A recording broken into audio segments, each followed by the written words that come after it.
Actually, we are fortunate. We have Presidency Emmerman here to discuss about contemporary issues and sources of religion. We know in facing the election next year, East Java is important location for us to think about. In this location, many political parties are compete each other to win voters from Muslim community. It is, I think, is religious issue, political issue, and I think it's important issue in sociology of religion in Indonesian context. But today we will listen and also learning from Presidency Ammerman about contemporary issue globally. It's religion. What we are discussing until 12 o'clock. So we will have 1 hour and a half to discuss together. So I think it's so far it's better. So please, Prof. Amarman, to share your idea about contemporary issue and social religion globally, and then we can discuss. Yeah. Please, yeah, time is yours. Thank you so much. And thank you to all of you for being here. And need to get the microphone. How is that? Okay, good. Thank you for being here and for participating in this conversation. I want to talk a bit about the way I have been seeing these issues, but I'm also very much here to learn from you. And I want to say some more things about that, about how important that is, that we are learning from each other across multiple contexts in this world. Baik, terima kasih. Selamat pagi semuanya. Saya senang sekali berada di sini. Seperti yang dikatakan Pak Prof. tadi, bahwa dalam membahas contemporary issue, isu kontemporer dalam sosiologi agama di Indonesia, di dalam tahun politik, penting bagi kita untuk melihat bagaimana ini bukan saja sosiologi politik, tapi juga agama, karena jawab Jawa adalah pusat kontestasi politik di masa depan. Dan hari ini kita akan belajar dari dimensi bukan saja tentang Indonesia, tentunya itu tentang pengalaman global beliau. Kita punya waktu sampai dengan jam 12 untuk berdiskusi. Dimensi mengatakan terima kasih senang sekali berada di sini dan terima kasih kepada ibu sekalian bisa bergabung di hari ini. Dimensi telah melihat banyak sekali isu-isu ini, tetapi dia ingin hari ini juga belajar dari Bapak Ibu sekalian tentang bagaimana kondisi di Indonesia. Jadi hari ini kita akan belajar bersama-sama. When the tradition of sociology of religion from which I come comes from Europe and North America, and in the earliest days of that tradition, sociologists were very aware that religion was very important, that it was very important to understand religion as an important ingredient in how societies are held together, how power is maintained, how legitimacy is constructed in those societies, how boundaries are set between groups, that all of those issues that are central to understanding how a society works also meant one needed to understand religion. Saya berasal dari pengetahuan saya tentang sosiologi religion berasal dari Eropa, di mana di awal perkembangan ini, ilmu ini, para sosiolog sudah sangat menyadari pentingnya agama.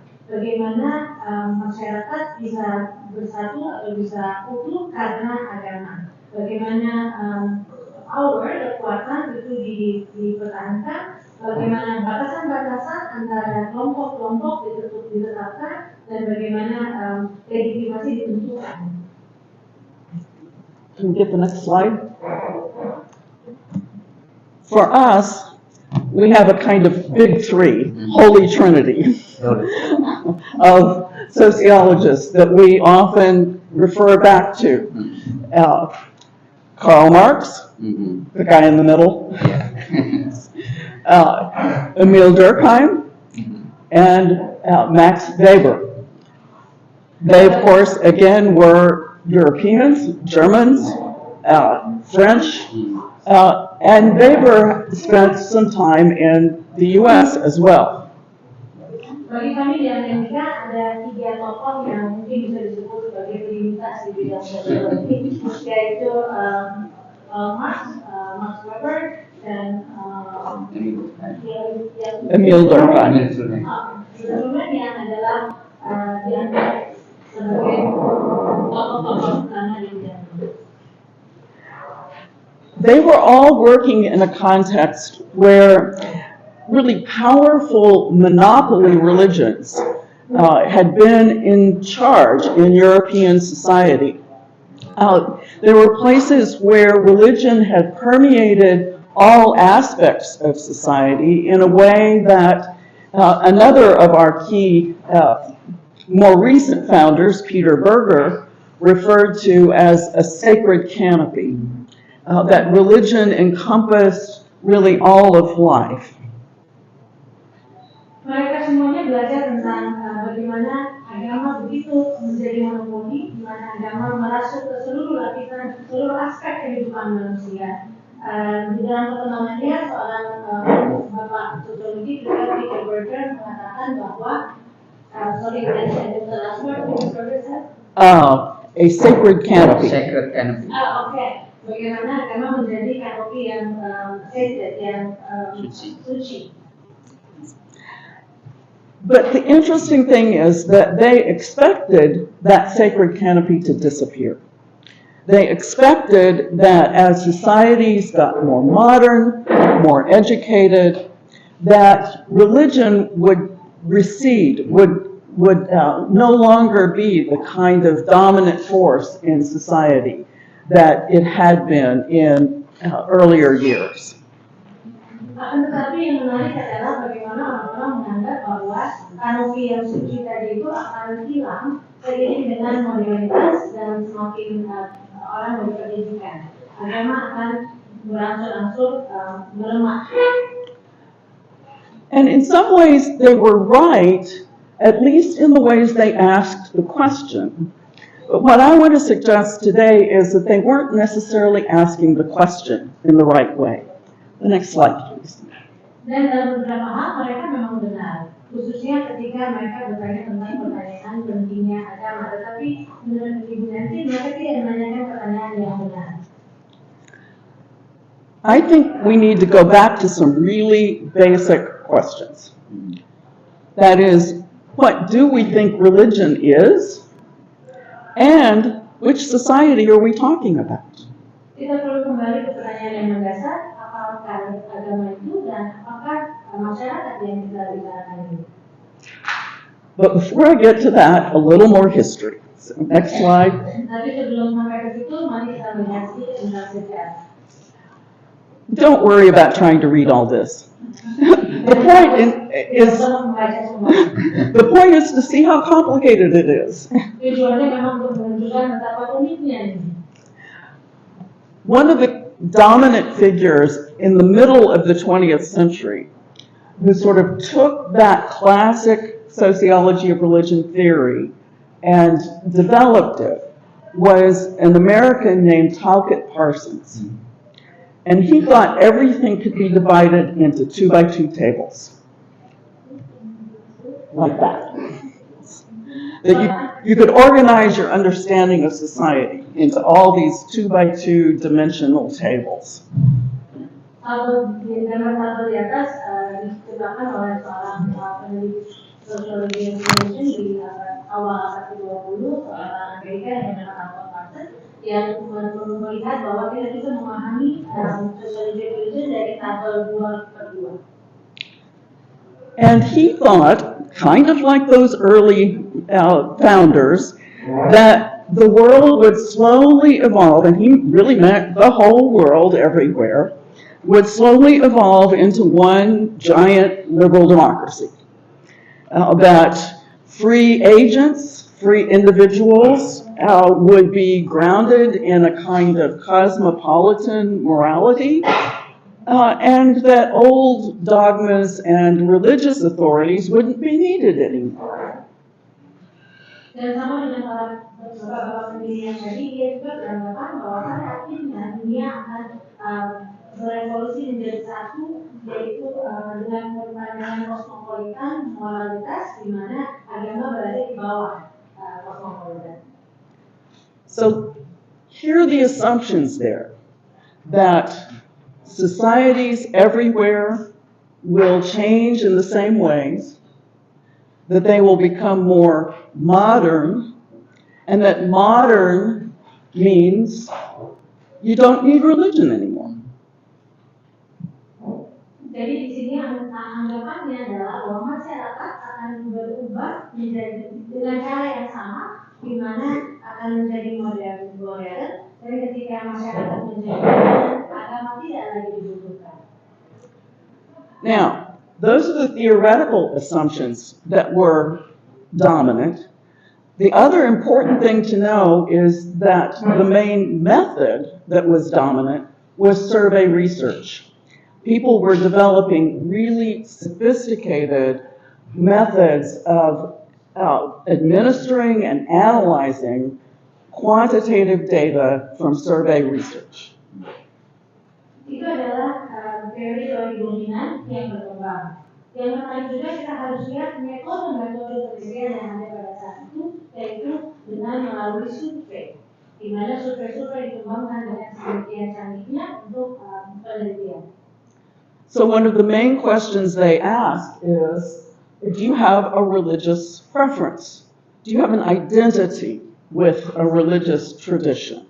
And in the US, they start by asking things like, are you Protestant, Catholic, Jewish, and so forth. Salah satu pertanyaan dalam survei yang ditanyakan, yang utamanya ditanyakan adalah apakah kalian memiliki identitas agama. Dan di Amerika, kategori-kategorinya adalah seperti yang tampak pada layar, Protestan, Katolik, Yahudi. And the next slide. The next slide. Thank you.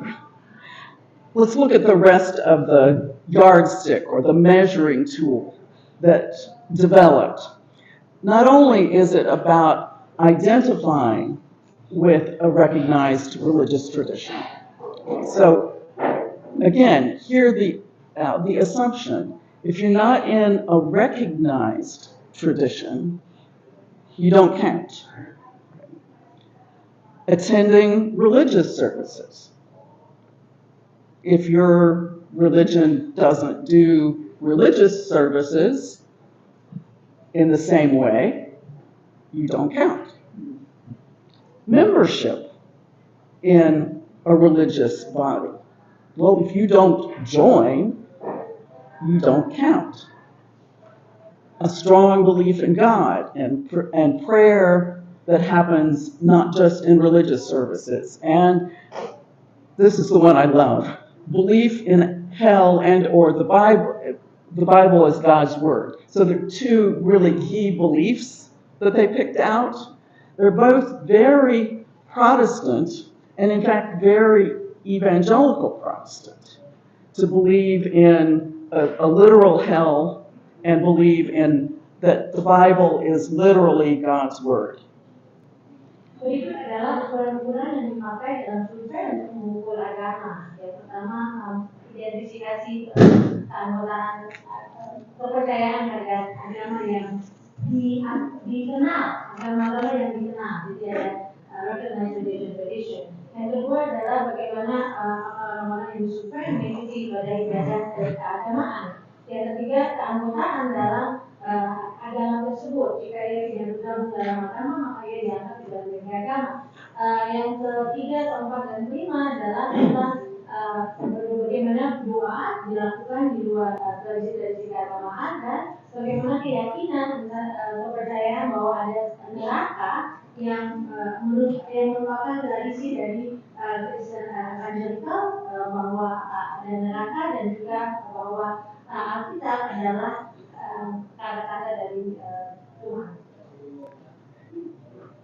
So what we get is very sophisticated surveys being administered to lots of people, asking questions about religion that assume a particular kind of religion and a particular kind of religious participation.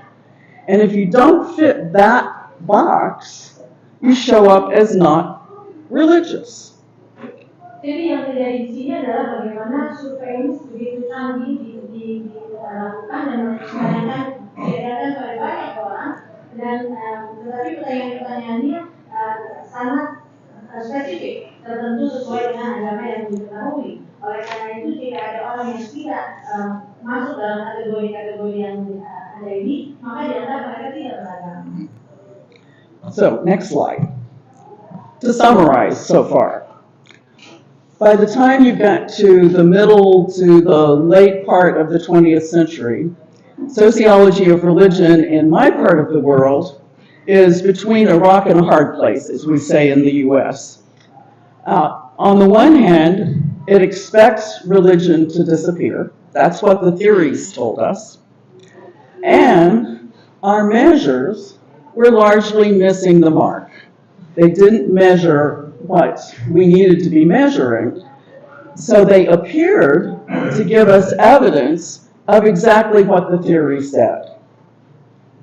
Jadi di bagian dunia saya di Amerika, sosiologi agama berada di dua tempat antara batu dan juga tempat yang sulit. Di satu sisi para sosiolog beranggapan teorinya mengatakan bahwa agama akan hilang. Dan yang kedua adalah ukuran-ukuran yang dipakai untuk dalam survei-survei itu tidak tepat sasaran karena hanya membuktikan teori itu, tapi tidak mendapatkan realita dari masyarakat. That's essentially what things were like when I first became a sociologist of religion. But it wasn't long before things started to get shaken up a little bit. Next slide. Kira-kira itulah ketika saya mulai menjadi sosiolog yang terjadi. Tetapi dalam setelah saya berpikir ini terjadi gebrakan-gebrakan.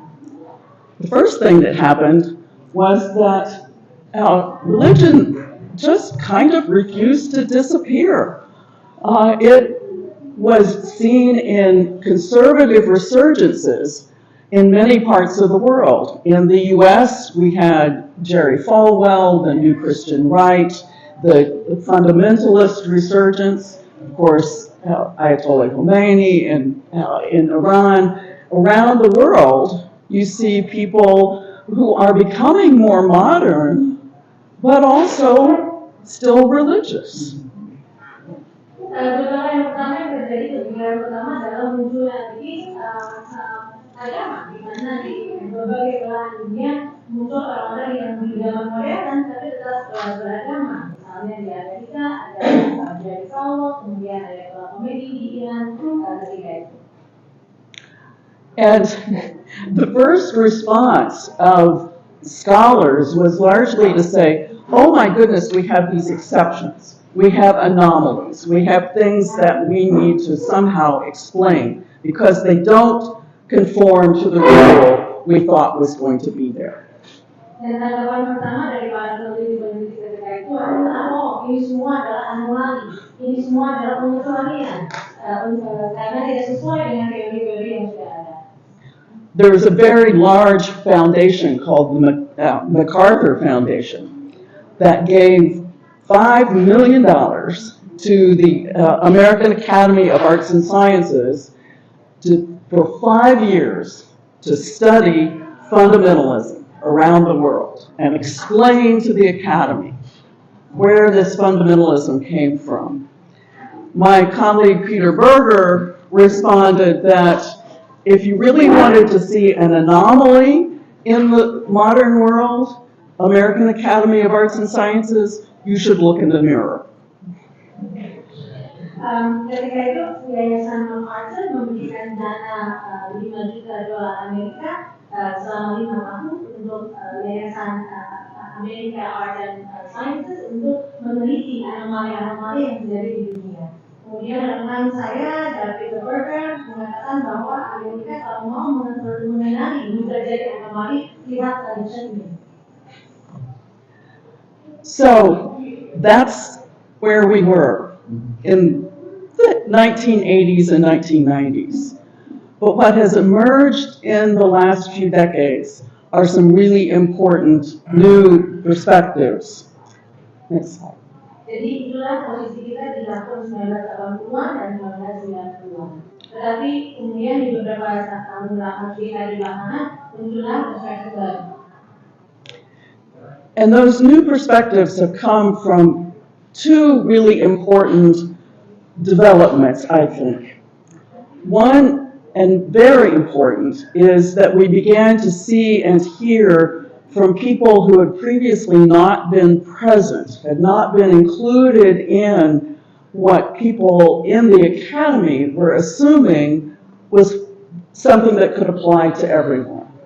So we have new people involved, and that meant that the definition of religion began to be enlarged, and we began to see religion in different places within society.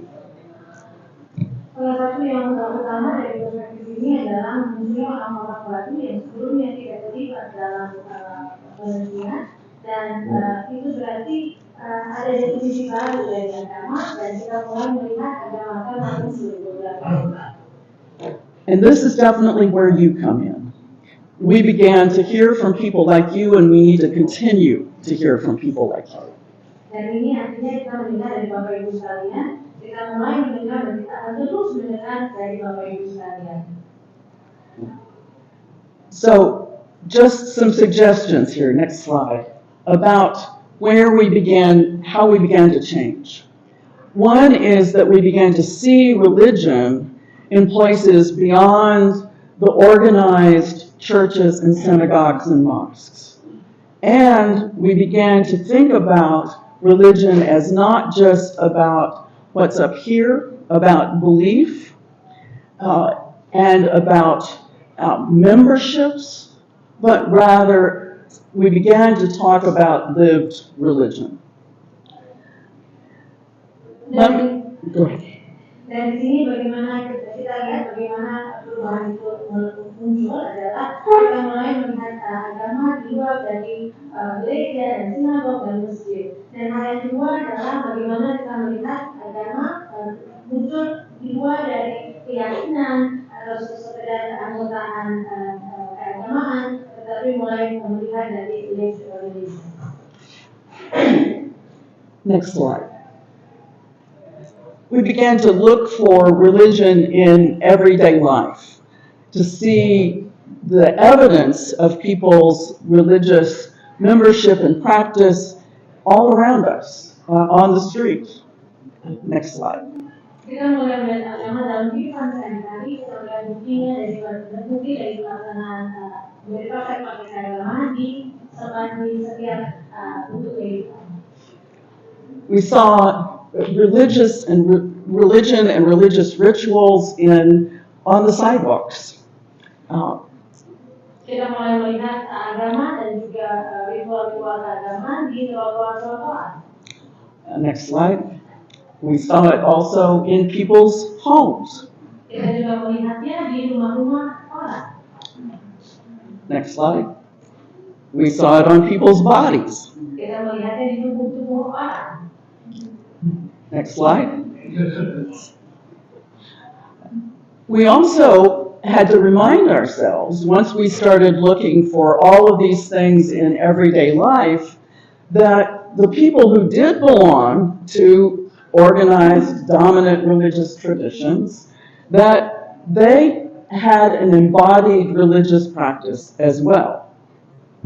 Kita juga harus mengingatkan diri kita sendiri bahwa ketika kita mulai melihat agama di kehidupan sehari-hari, agama yang dominan juga telah mewujudkan agama mereka dalam kehidupan sehari-hari dan itu tampak nyata. A lot of what was going on had to do with incorporating women and issues around gender into our conversations, but also noticing that sexuality was something that religion had a lot to say about, and people's understanding of their sexuality. And we can go to the next slide. These are just some of the books that have been published in the last decade or so that have to do with the links between religion and sexuality. There's a great deal of talk about queering religion, that is, seeing religion in new ways. That's part of how people understand the notion of queer. Kita melihat bahwa agama-agama juga sudah mulai berdiskusi tentang wanita perempuan dan isu-isu seputar gender, juga tentang seksualitas, di mana ini adalah 3 buku yang diterbitkan dalam beberapa tahun terakhir yang juga membahas tentang seksualitas dan agama dan bagaimana istilah queering religion, agama untuk pencerahan, nourishing. Pencerahan agama. Queer is a term that's not known. Yeah, nourish. Yeah. Okay. So, next slide. To summarize this new beginning of new ways of seeing, we were decentric. We were taking something that had been central to our understanding of how religion and society were linked, and we're decentric, taking it out of the middle. Because of new populations in new places around the world, because we're seeing new practices, and because we're seeing religion throughout the social world and not just in organized religious traditions.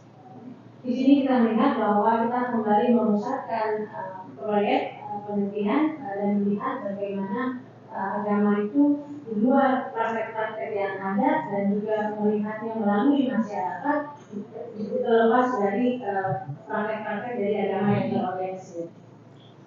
Now, this decentering, downplaying the role of organizations, downplaying belief, does not mean that we saw religion as declining or in demise. Next slide. Decentering ini jika melemahkan organisasi agama tidak berarti bahwa agama itu melemah. Religious organizations are still important. They are still pervasive. They exist every block. You find a masjid, or in the U.S., congregation, a religious Christian congregation. Those places are still important sites where people develop their understanding of religion, their understanding of their practices and culture, and they're important places themselves where we see sacred and everyday coming together. If we think about people coming into religious communities and bringing with them their concerns, their friendships, their worries, all of the things that constitute their everyday lives are also present in their religious communities. Tapi walaupun organisasinya dianggap lemah, tapi sebenarnya tidak dalam kenyataannya karena rumah-rumah ibadah masih ada di mana-mana.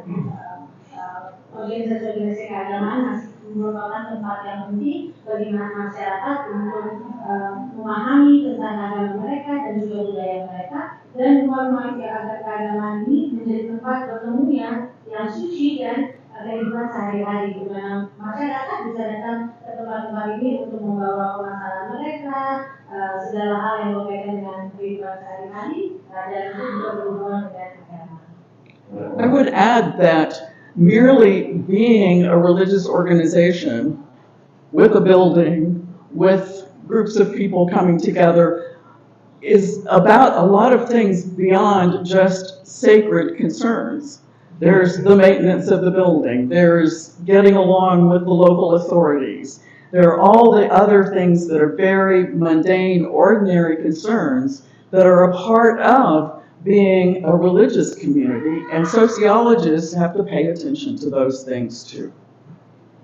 Organisasi keagamaan bukan saja tentang gedungnya, karena ada hal-hal lain yang berkaitan di situ, mulai dari gedung itu sendiri, bagaimana merawat gedung gereja, gedung organisasi itu, kemudian bagaimana organisasi keagamaan bisa berhubungan baik, menjalin jejaring dengan pemerintah dan organisasi-organisasi yang lain, dan itu semua merupakan hal yang harus dipelajari dan dilihat oleh para sosiolog.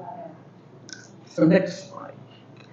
One of the things that has emerged out of all of this for me is that it's useful to think about religion, both within those institutions and beyond, and to think about it through a new theoretical lens, namely the lens of social practice.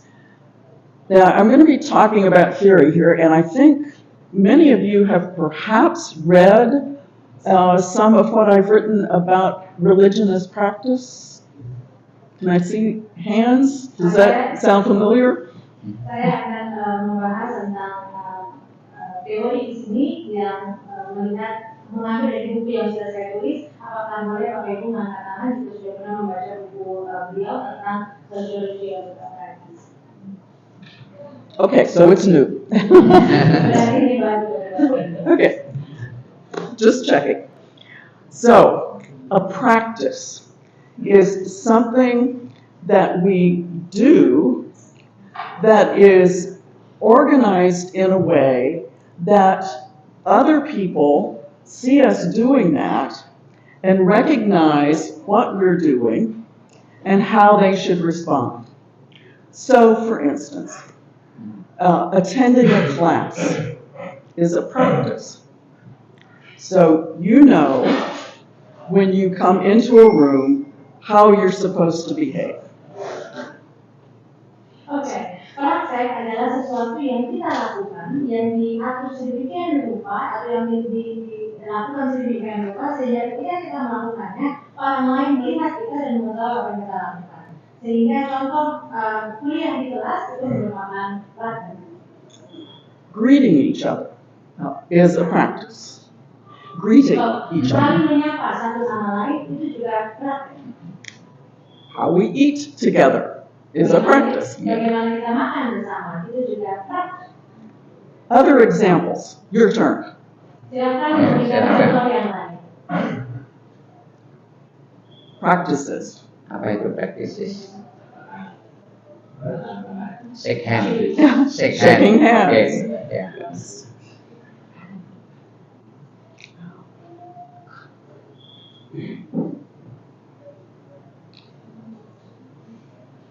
Think about everything you do all day long.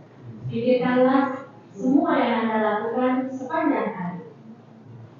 How you drive down the street and avoid the motorcycles. Bagaimana Anda mengendarai motor-motor di jalanan?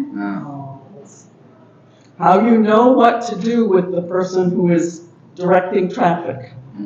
Bagaimana kita bersikap terhadap polisi lalu lintas? How you know which side of the sidewalk to walk on. Bagaimana kita tahu jalan berjalan di trotoar sebelah mana? So our life together is given order by all of us knowing what to do. Jadi keseluruhan kehidupan kita diatur, ditata oleh kita semua yang tahu bagaimana cara berhidup. Now, all of that sounds like there are lots of rules that we have in our heads that are pretty fixed, that you know what to do and you don't want to go against the rules. Right? There's a structure. Semuanya itu terasa seperti banyak sekali aturan di kepala kita. Kita tahu apa yang harus kita lakukan dan itu seperti ada struktur.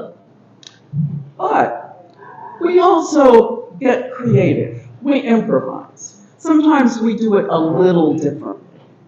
Tapi kita juga bisa kreatif dan berimprovisasi. Kadang-kadang kita melakukannya dengan cara yang sedikit berbeda.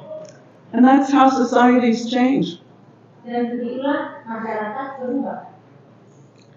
So, practices are things that are patterns that we hold in our heads, but that we enact, that we do. Jadi praktek-praktek adalah pola-pola yang ada di benak kita, tapi kita lakukan dalam keseharian. So everything about society is structured around practices, and that means religion is too. Jadi segala sesuatu tentang masyarakat itu ada dalam praktek-praktek, dan karena itu agama juga demikian halnya. So if religion is about what people do, how they participate in these practices, then practices can be found anywhere. You can find people doing religion at work, at home, on the sidewalk, in church, at the mosque, in their voting. You can find people doing things that are religious in all sorts of places around society.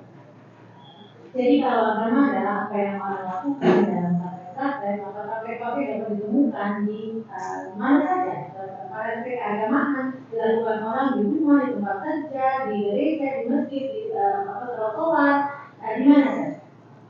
So let's think about examples of religious practices. An obvious one may be prayer. Mari kita lihat contoh dari praktek-praktek keagamaan. Yang paling menyolok mungkin adalah berdoa.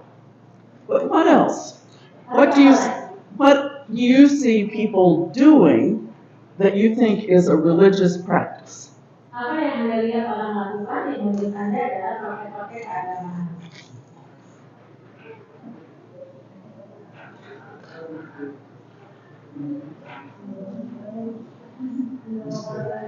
Help other people. Help other people.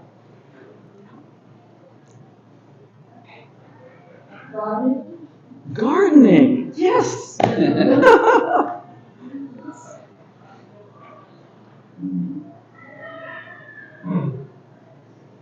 Think about clothing as well. Pikirkan cara berpakaian. So when you see a woman wearing hijab, that's a religious practice. Ketika kita melihat seorang perempuan menggunakan jilbab, itu juga merupakan praktek keagamaan. Jewelry, yes. Perhiasan. Yeah. Remember those guys with the tattoos? Yeah. Masih ingat ketika melihat orang bertato tadi? Yeah. Also eating halal food. Yes, eating. Which food you eat, and how you eat, and with whom you eat. Yeah. Juga cara makan, dengan siapa kita makan, makanan apa yang boleh kita makan. So once we start thinking about what people are doing and trying to understand that more deeply, understand how that is structured in a particular society, how it's understood, one of the things that I've been writing about and thinking about is thinking about how all practices are very complicated. So let's look at the next slide. Jadi begitu kita sudah bisa melihat bahwa semuanya praktek dilakukan orang itu terstruktur dalam masyarakat dan dipahami. Kita juga menurut saya praktek-praktek itu sangatlah rumit. So let's think about praying as a practice. Mari kita lihat berdoa sebagai praktek. One uses one's body when you pray. Some religious traditions more obviously than others, but as Christians we usually bow our heads, often fold our hands, maybe kneel, Bodies are part of how we experience the practice of praying. Kita lihat bagaimana berdoa menggunakan tubuh kita. Di beberapa agama mungkin akan lebih jelas kelihatan. Misalnya di agama Kristen, dalam kita melakukan praktek berdoa, kita melipat tangan atau membuka kepala. So a sociologist will look at the practice of praying and ask about how that practice is formed by the particular community that the people are a part of, by the particular society that they're a part of, and so forth. Jadi para sosiolog agama akan melihat bagaimana praktek berdoa itu terjadi di masyarakat tertentu dan bagaimana itu menjadi bagian dari masyarakat yang lebih luas. There is also a materiality to prayer. By that I mean the stuff we use to be a part of our practice of prayer. For Catholics, it's often a rosary, beads that are there. For Muslims, a rug that is spread out in a particular direction. So we surround ourselves with particular things as part of our practice. Hal kedua dalam praktek agama adalah materialitas atau yang dimaksudkan adalah hal-hal atau barang-barang yang kita gunakan untuk melakukan praktek keagamaan. Misalnya di agama Katolik kita lihat ada rosario, kemudian di agama Islam ada sajadah. Itu semua dalam materi-materi adalah hal-hal yang kita pakai dalam praktek keagamaan. There's also an emotional dimension to our practice. And this goes with everything, all social practices, but think about the practice of prayer. There are times when we're joyful, joyful, joyful. And other times when we're mournful. Other times when we're concerned. That there are emotions that, again, we share. This is not just an individual experience, but an experience that is shared and shaped by the community that we're a part of. Ada juga aspek emosional di mana ketika berdoa kita bersemangat, bersukaria ataupun ada yang kita berduka, ada juga kita berdoa dengan begitu banyak permasalahan. Itu semua merupakan elemen-elemen atau praktek-praktek yang dialami oleh banyak orang dan dibentuk secara bersama-sama oleh masyarakat dan bukan oleh salah satu individu saja. There's also an aesthetic dimension to practice. We seek to put together and are attracted to things that we think of as beautiful. We lay out things, we create a beautiful setting for our prayer. Ada juga dimensi estetik di mana kita mengatur tempat berdoa misalnya dengan secantik mungkin sesuai dengan nilai-nilai estetik. And there's a moral dimension to prayer. Think about what we pray for. Think about the people we lift up in prayer.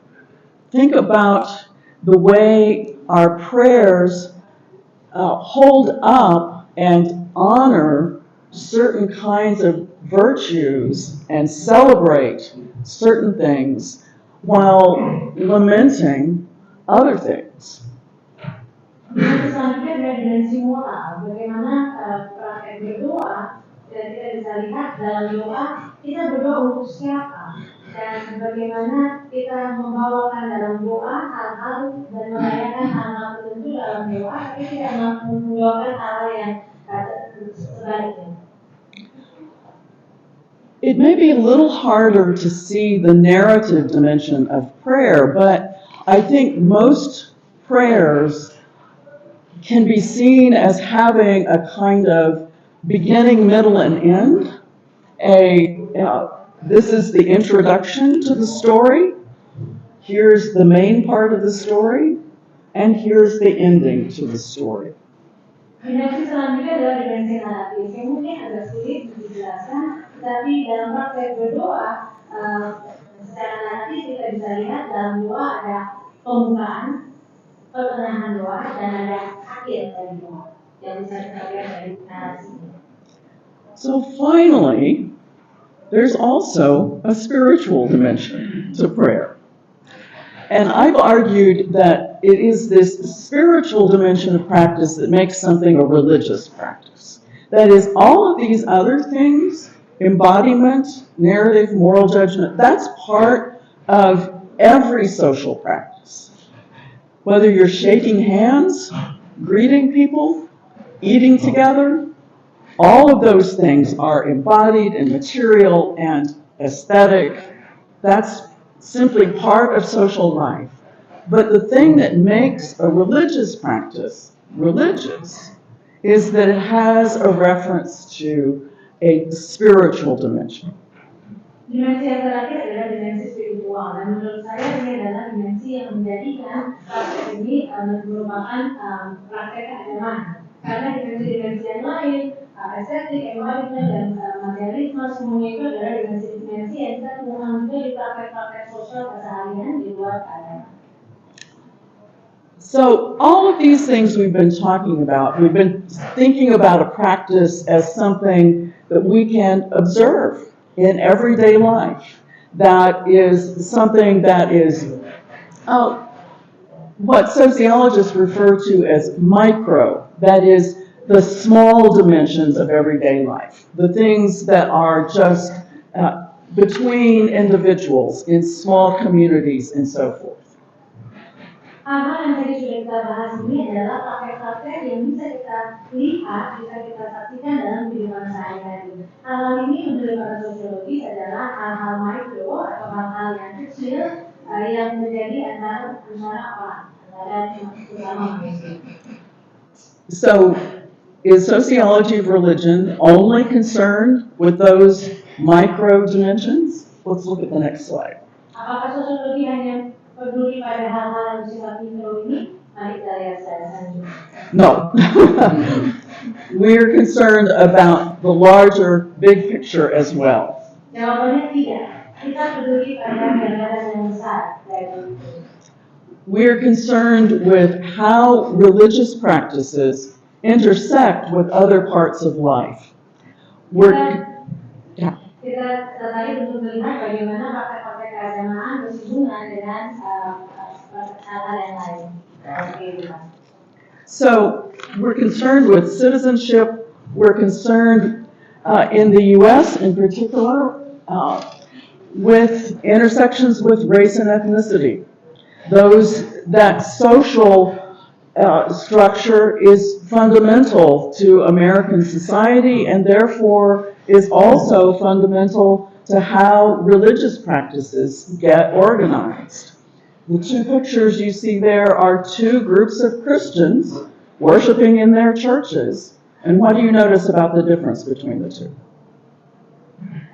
Di Amerika kita melihat, kita peduli tentang, kita tertarik untuk meneliti tentang bagaimana praktek-praktek keagamaan itu bersinggungan dengan kewarganegaraan dan dalam hal ini juga tentang ras. Ada dua gambar di atas, silakan Bapak Ibu lihat apa yang menjadi perbedaan antara gambar di atas dan gambar di bawah.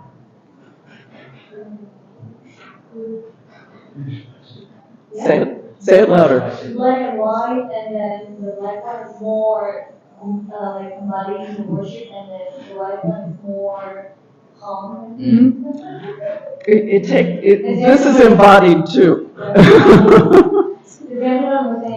Pada bagian atas itu tas afro Amerika ekspresi, dari bawah itu normal Eropa. The top picture is more expressive, African American, and the lower one is more European, more calm. Mm-hmm. Yeah.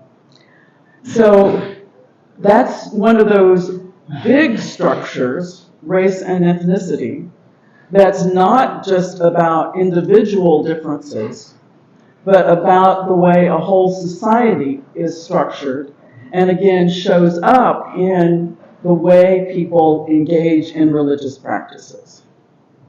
Jadi hal-hal tersebut adalah hal yang berkaitan dengan ras dan etnisitas, di mana itu tidak hanya menyangkut individu, tapi itu bagaimana sudah terstruktur dalam masyarakat yang lebih luas.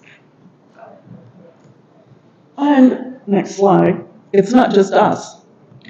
All over the world, one of the things that is most interesting, I think, is the way religion is intersecting with colonial legacies.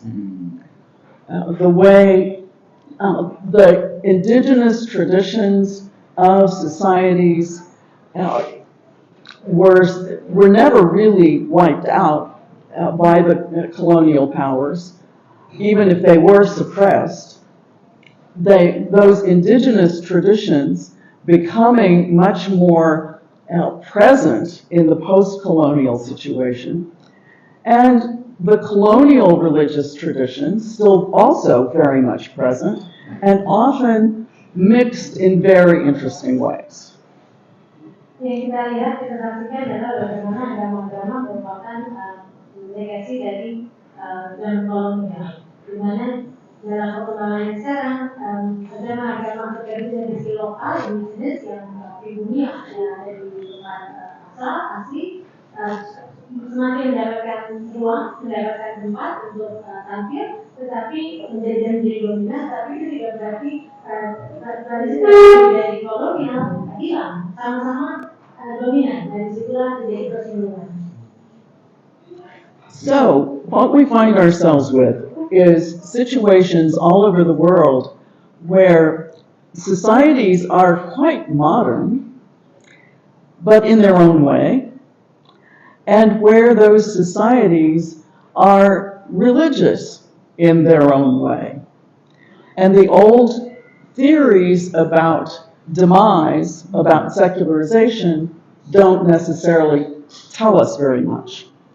But if we decenter, if we take religion out of the institutional box that was often invented by the colonial powers, if we take it out of that box, we may discover that religion is as important today as it ever was.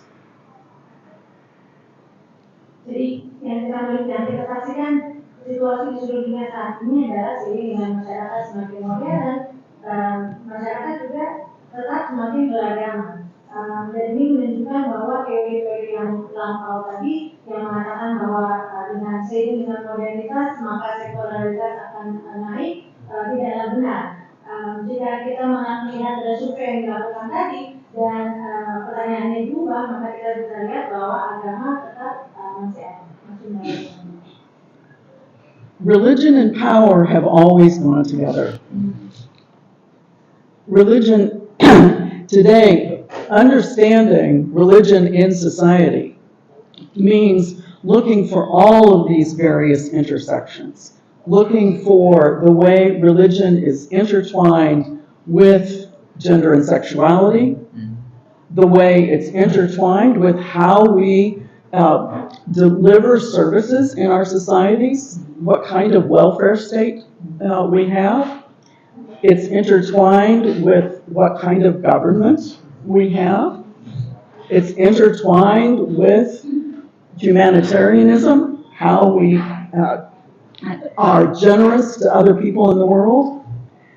It's entwined with how we deliver social services and how we understand ourselves as nations. Selanjutnya, di sini kita lihat bagaimana agama dan masyarakat itu saling berkaitan dalam masalah gender dan seksualitas, dalam bagaimana struktur negara dan pemerintahan, bagaimana dalam isu-isu humanitarian di mana kita memberikan bantuan kepada orang lain, dan bagaimana penyelenggaraan layanan sosial, dan juga bagaimana tentang nasionalisme.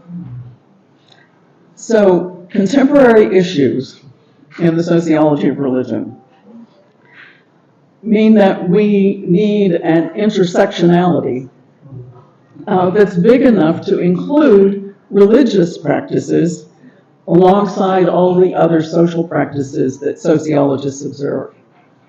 Over the past 30 or 40 years, conversations about religion and society have expanded to include new people, new traditions, and new perspectives.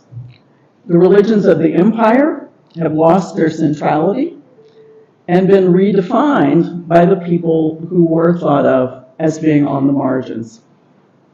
The definition of what we are studying has broken out of its institution-specific boundaries and gone into all the corners of everyday life.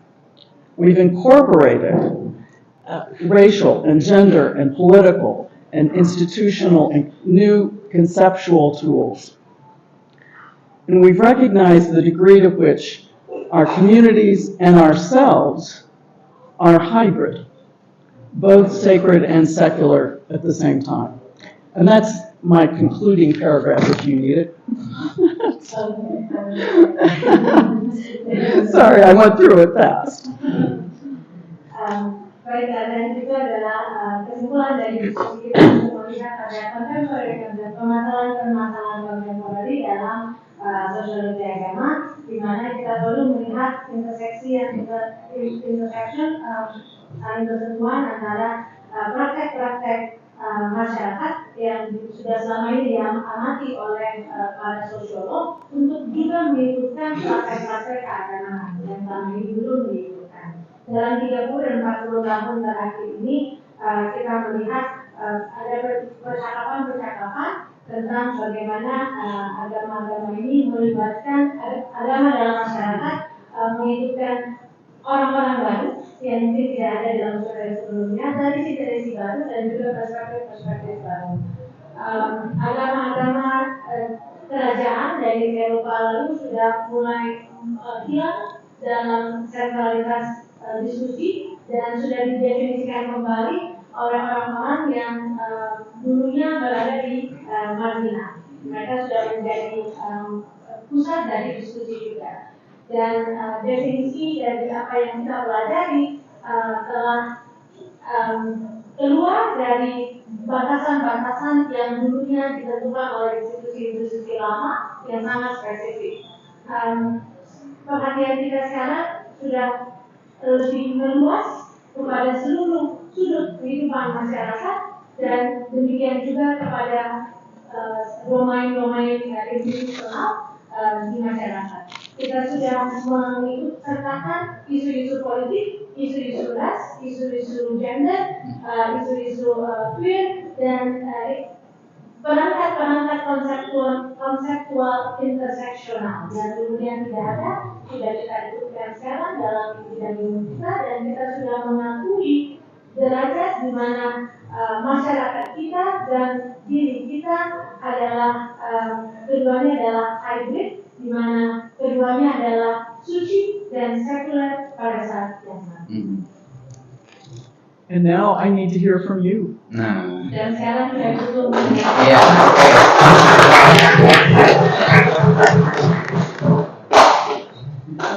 okay. Now turn for listener. Nah, ya. Gila sekarang para pendengar untuk share your ideas, your experience, your perspective about what kind of issue in contemporary about relationship with religion and society or sociology of religion. Silahkan, boleh bertanya, boleh berkomentar berkaitan dengan topik-topik yang kontemporer tentang hubungan agama dan masyarakat, juga tentang sosiologi agama. I'd love to hear about the things you're studying. saya ingin mendengar tentang apa yang sedang Bapak Ada kerjakan, ya. Di kelas-kelas, cerita di kelas boleh di-share ya, di sini tentang apapun. Saya pakai bahasa Indonesia, nanti Bu Ransin akan menerjemahkan. Ya, oke. Satu. Ada yang lain? Dua. Oke, dua dulu ya, silakan. Satu. Sebut nama dan berdiri boleh. Oke. Supaya dipoto. Halo, Prof. Nancy Amerman.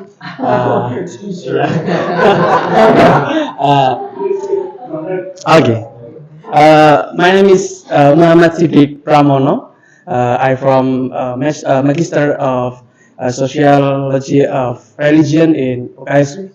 I have some question to Mrs.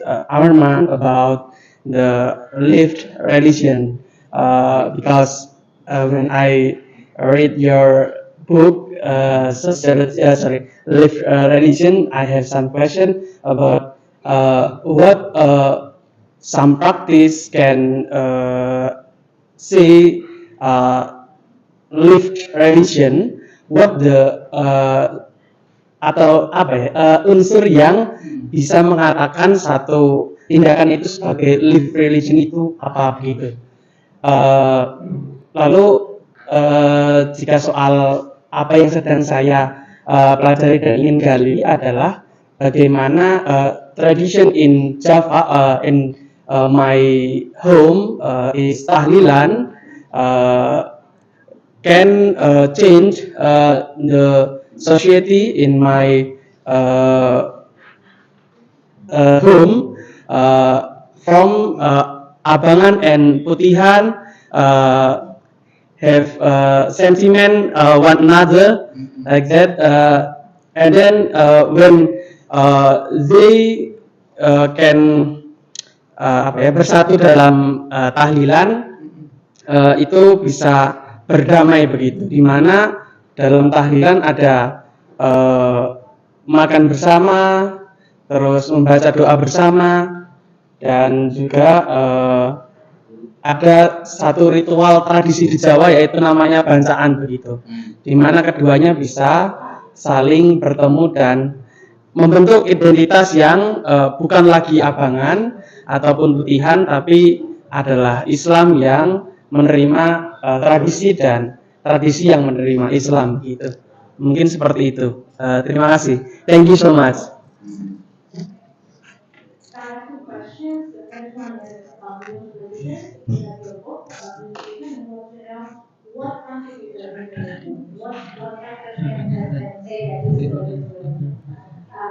The second question is still doing research on the tradition of Takliman in Indonesia. Takliman is the Muslim tradition, and how that tradition and also another tradition in Java called Bantahan, and how those two traditions, when being held, can actually bring two different groups of society. The Abangan is the Greece, the most is more pro Islam. Islam, and the other part, they have a big sentiment against each other, but they can come together when they're doing this Tahlilan tradition practice and also content practice. So that's what he's doing. Pro Islam pure Kuliah Islam. Yeah. Let me see if I can respond. Nah, okay. And I want to answer your first question by talking about your second question. Saya akan mencoba menjawab pertanyaan kamu satu dengan menjelaskan nomor dua terlibat. So anything people are doing that has a religious or spiritual dimension that points towards something beyond ourselves, anything, anywhere, counts as lived religion. So the practice you're speaking of that brings people together, is this a ritual that is new, that has been invented as a new tradition? Or is it long, old traditions that are... It is a long old tradition in my society. Okay, and so different groups of people are now participating in that tradition? Apakah ini tradisi lama atau tradisi baru? Dan apakah ini baru orang-orang baru bergabung dalam tradisi ini? Itu sebenarnya sudah tradisi lama, di mana orang-orang itu terlibat sampai sekarang. It's an old tradition and everybody takes part in that tradition. Yeah. So, yeah, no matter what your other religious identity, everybody does this thing together. Yes. Yes. Okay. Yang bacaan terlepas dari agama apa ya? Kalau bacaan identik ke Jawanya, apa namanya? Akhirnya itu sebenarnya ajaran Islam yang berikan. So tahlilan is an Islamic way, the tradition active, and bacaan is a Javan. So, what are they actually doing? Can you describe it? Apa yang terjadi dalam praktek-praktek kedua praktek tersebut? Nah, itu antara tahlilan dan bacaan itu terjadi dalam satu forum atau satu ritual untuk memperingati kematian seseorang. So the tahlilan and bacaan happens at the same time, such as to in memory of a dead person's deceased. So they do that at the same time as a one story. Okay. So, they have a common concern about honoring the dead. Jadi ada sama-sama peduli dengan yang sudah meninggal, menghormati yang sudah meninggal. Yes. How did it come to happen at the same time? Bagaimana bisa terjadi perbedaan yang bersamaan antara tahlilan dan bacaan? Karena dalam peringatan Jawa itu ada peringatan 3 hari setelah kematian orang, 7 hari, 40 hari, 100 hari dan seterusnya. Itu memang pada awalnya yang terjadi adalah hanya bacaan saja. In the old Japanese tradition, they have 3 days of remembrance, 40 days, 100 days, and so on, which is the Japanese tradition from originally. Setelah itu mulai masuk Islam dan tahlilan mulai dilakukan. Setelah tahlilan selesai, baru bacaan ada acara yang sama. And then when Islam came to Java, then they incorporated views on how they do the praying first, and then they do the bacaan afterwards. Okay. So that's a wonderful example of the way a practice changes because the context changes. A new group of people comes to a new place and brings the practices that they're used to and adapts to this new place and finds, as you're saying, a common ground, a common concern and way of celebrating. Jadi ini adalah sebenarnya keduanya merupakan contoh dari bagaimana praktek-praktek baru muncul dibawa oleh orang baru dan hal ini bisa menandakan ke dalam budaya yang sudah ada dan bagaimana budaya itu beradaptasi untuk menggabungkan keduanya. So if I were studying this, I would be very curious both to observe what people are actually doing, observe the embodiment and the materiality and so forth, but also to talk to the participants and ask them to describe why they're doing it, how they learned to do it, how they think about the other people who are participating, and so forth.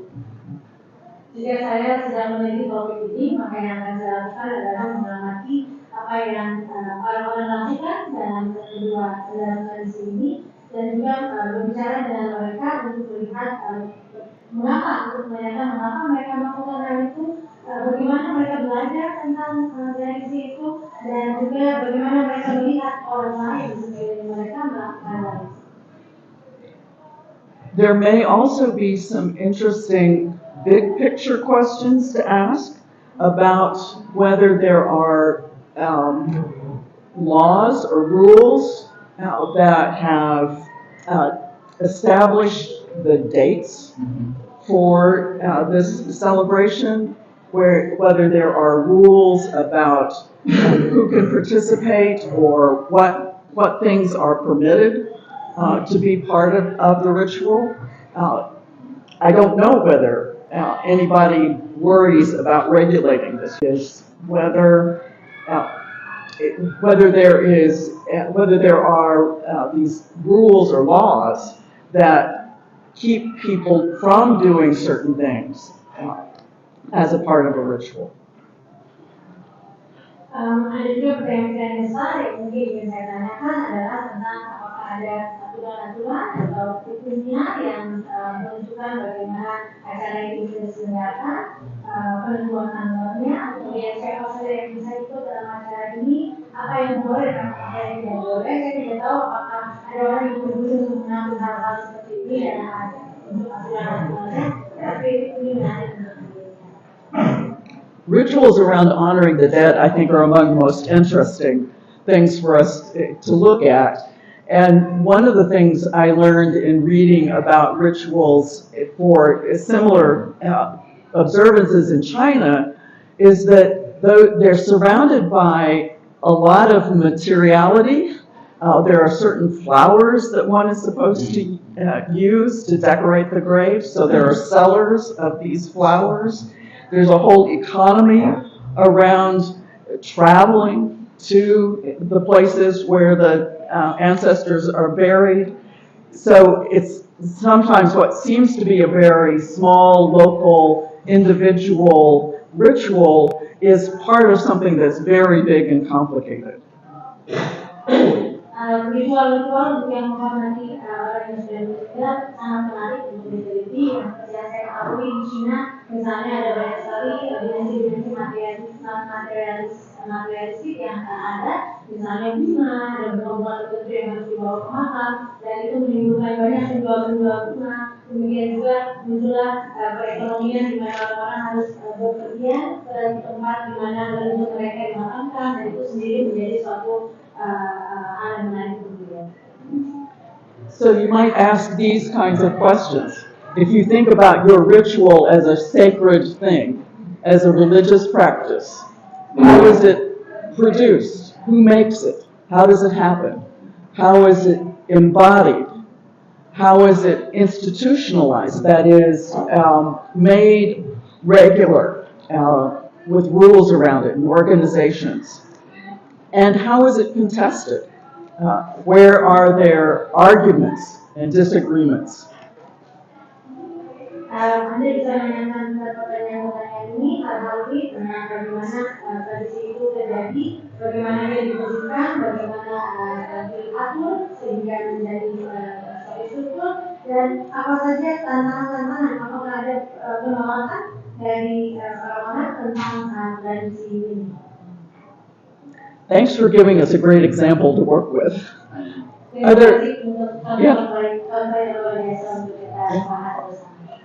Other examples and questions? Yes, I can. Yeah. Nanti itu saya akan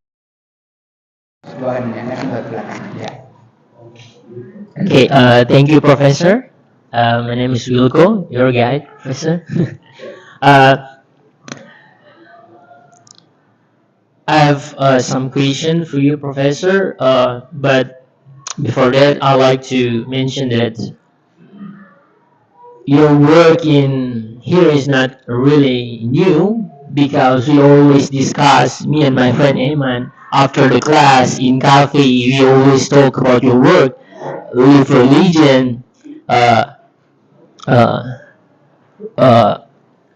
spiritual but not religious. We always amazed with your work, Professor. So it's not really new for us. And I also read your work, studying with religion, social. But I have a few questions, Professor. First, about your last webinar last year, you talk about how religious tradition, when it faced the law, when we want to sacrificing maybe chicken, animals, it limited by the law. what you mentioned about that, Professor. And my second question is, what should people from global South bring when we want to talk about sociology of religion? I also, this centering for me is decolonizing. So, what should people from global South bring when we want to talk about sociology of religion, Professor? Thank you, Professor. We have the third. Sure. Okay. The one. The third one. Okay, silakan. Oh, itu juga. Oke. Oke, baik. Terima kasih untuk kesempatan yang diberikan. Saya izin untuk menyampaikannya dalam bahasa Indonesia. Eh, Tentunya menarik sekali. Terima kasih Pak Prof karena sudah membawakan topik ini. Saya berangkat dari realitas saya di NTT, di Sumba. Di sana dijumpai ada satu fenomena menarik ketika perjumpaan antara kekristenan dengan indigenous religion, masyarakat adat sana. Dan di sana yang eksis sampai sekarang itu adalah marapu, kepercayaan leluhur. Nah, di sisi lain ada satu fakta menarik bahwa cara memandang kekristenan terhadap marapu di Sumba itu masih sangat diskriminatif, ya, dengan berbagai macam stigma-stigma yang bagi saya itu pun terpengaruh dalam ideologi kolonialisme yang terbangun, melihat agama marapu sebagai yang kafir, sesat, tidak beradab, dan tertinggal, tidak modern. Nah, namun di sisi lain dalam praktik keseharian mereka ada kelindahan yang saya lihat bahwa ketika di sisi lain mereka menjadi Kristen, tetapi praktik indigenous religionnya masih nampak. Ya, bahwa dalam praktik keseharian pun ada apa ya, bahasanya interseksionalitas itu ya. Bahwa ketika memilih antara yang sakral dan yang profan pun dalam ruang itu pun menjadi sulit, bahwa keduanya itu malah bersamaan gitu. Nah, dalam praktik itu yang bagi saya menarik ketika everyday religion ini pun menjadi satu kajian yang penting untuk bagaimana melihat praktik-praktik itu dalam keseharian. Nah, saya minta pendapat begitu kepada Prof dalam melihat upaya kelindahan itu antara kekristenan maupun marapu di dalam praktik keseharian mereka. Seperti itu. Bisa sebutkan contohnya mungkin ya. Contohnya apa? Dalam praktik apa? Dalam bentuk ritual apa antara yang profan dengan yang sacred ini ketemu? Misalnya dalam kalau kami sana itu praktik berdoa istilahnya kalau dalam bahasa Sunda itu hamayang. Jadi dalam praktik berdoa itu baik Kristen maupun marapu itu bersama-sama di situ. Ataupun dalam kehidupan keseharian juga, sebenarnya dalam praktik-praktik apapun ritual-ritual yang dijalankan itu aktivitasnya selalu diawali dengan doa itu. Dan dalam doa itu keduanya itu pelaksanaan adat pun keduanya itu bersama. Seperti itu. Okay. You have the answer. It's very easy. Thank you very much for your presentation. It was really good. He comes from East Nusa Tenggara and would like to bring his case from Sumba Island, in which there is a phenomenon between the intersection between Christianity and the indigenous religion and the tradition of Marapu religion, and how Marapu as a religion is viewed in a discriminated way, and he argued that it is because of the colonialism point of view and considered that it's not a religion. And so there are two cases in which, in one way, they still do the Marapu, but and then they are considered not a religion, and the other way around is Christianity, people who are Christians are still doing the tradition of the Marapu, where they will start the tradition with the prayer before they do the tradition, and the Christian praying before they do the tradition. So, who wants to know you think? I think it's brilliant. Yeah. The fourth one is short question. Okay. Yeah.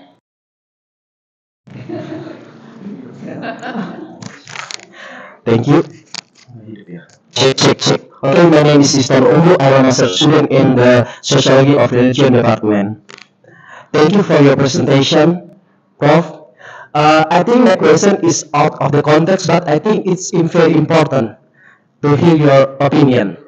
Okay, my opinion, religion has a very important role regarding political issues, especially in Indonesia. For example, during the election for government Jakarta 2017, which was very strong in so-called identity politics. My question to the Prof is what must be done so that religion is no longer used as a tool for political legitimation, which leads to dirty politics. And next, I also want to hear your responses regarding the Israeli and Palestine war that is currently happening.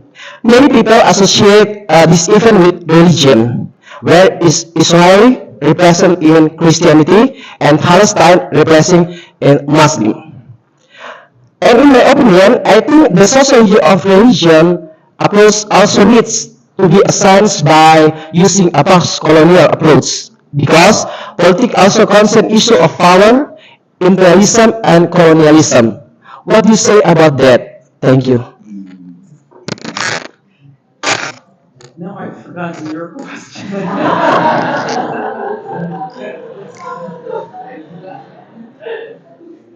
All right, it was also about law, right? No. Yes.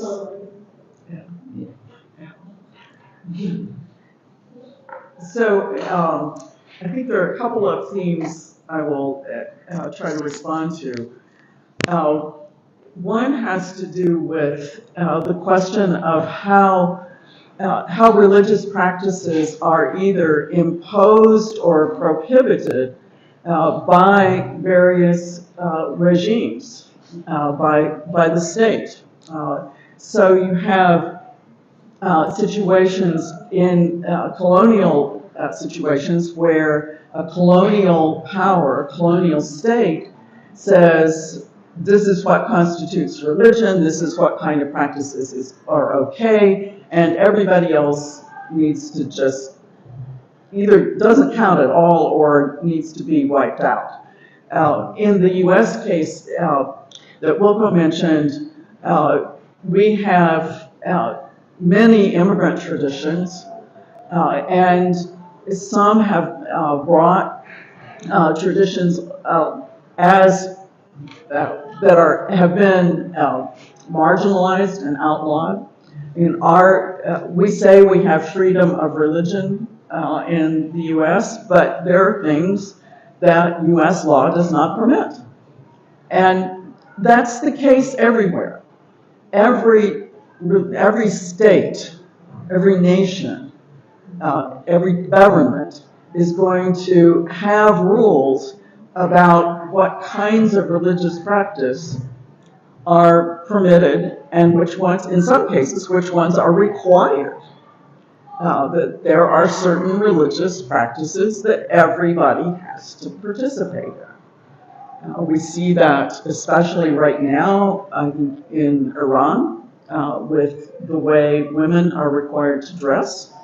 But you can think of other times and places where states do that kind of permitting and requiring and outlawing.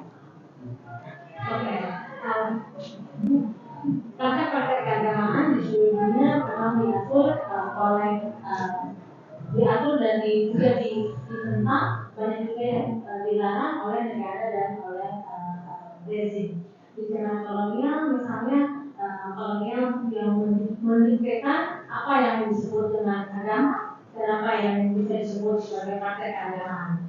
Ditentukan oleh kolonial. Dalam konteks Amerika misalnya ada banyak sekali tradisi-tradisi yang dibawa oleh imigran ke Amerika, tetapi itu semua menjadi termarginalisasikan. Di mana di Amerika di satu sisi mereka mengatakan bahwa kita pernikahan beragama, tetapi undang-undang negara juga melarang banyak hal yang bisa dilakukan yang berkaitan dengan tradisi-tradisi praktek-praktek keagamaan. Dan ini terjadi tidak saja di Amerika, tapi di seluruh dunia, di mana negara mengatur apa yang boleh dan apa yang tidak terkait dengan praktek-praktek keagamaan. Misalnya dibilang perempuan harus berpakaian sedemikian rupa sesuai dengan aturan yang ditetapkan oleh negara. silakan Bapak Ibu memikirkan lagi contoh di mana negara mengatur